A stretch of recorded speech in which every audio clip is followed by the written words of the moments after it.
ప్రధాని మోదీ 11 రోజుల ఉపవాసం చేయలేదా? ఒకవేళ ఉపవాసం చేస్తే దేశమంతటా తిరగడానికి ఆయనకు శక్తి ఎలా వచ్చింది? కేవలం కొబ్బరి నీళ్లు తాగి ఎలా ఉండగలిగారు?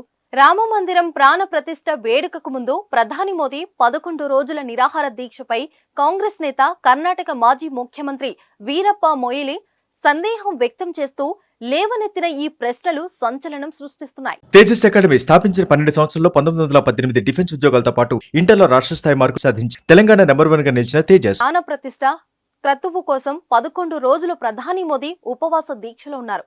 జనవరి 12న మహారాష్ట్రలోని నాసిక్ ధామాలోని పంచవటిలో మోదీ ఉపవాస దీక్ష ప్రారంభించారు. ఆ 11 రోజులు కేవలం దుప్పటి వేసుకుని నేలపై నిద్రించారు. కొబ్బరి నీళ్లను మాత్రమే తాగారు.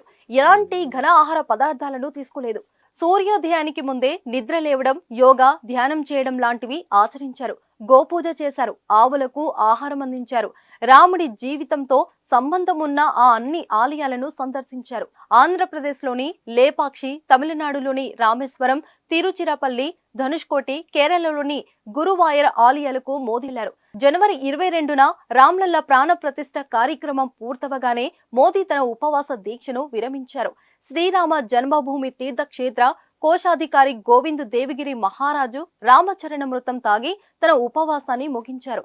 అయితే మోదీ ఉపవాసం చేశారా చేయలేదా అని మొయిలీ అనుమానాలు కొత్త వివాదానికి తెరతీశాయి. ఏకంగా 11 రోజులు కొబ్బరి నీళ్లతో జీవించడం సాధ్యం కాదని, మోదీ అలా జీవించడం ఓ అద్భుతమని వీరప్ప మొయిలీ ట్వీట్ చేశారు. కొబ్బరి నీళ్లు తాగి బతకడం కష్టమని తనకి ఓ వైద్యుడు చెప్పిన విషయాన్ని కూడా ఆయన ప్రస్తావించారు. ఆహారం లేకుండా మోదీ దేశవ్యాప్తంగా ఎలా పర్యటించారని ప్రశ్నించారు. అతని ముఖంలో అలసట కనిపించలేదని తెలిపారు.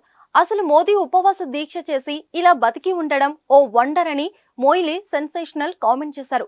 ప్రాణ ప్రతిష్ఠ కోసం ప్రధాని మోదీ చేసిన ఉపవాస దీక్షపై తమకు అనుమానాలున్నాయని సంచలన వ్యాఖ్యలు చేశారు. ఒకవేళ మోదీ ఉపవాస దీక్ష చేయకుండా పూజలు చేసి ఉంటే బాలరాముడి గర్భగుడి అపవిత్రం అయినట్టేనని తెలిపారు.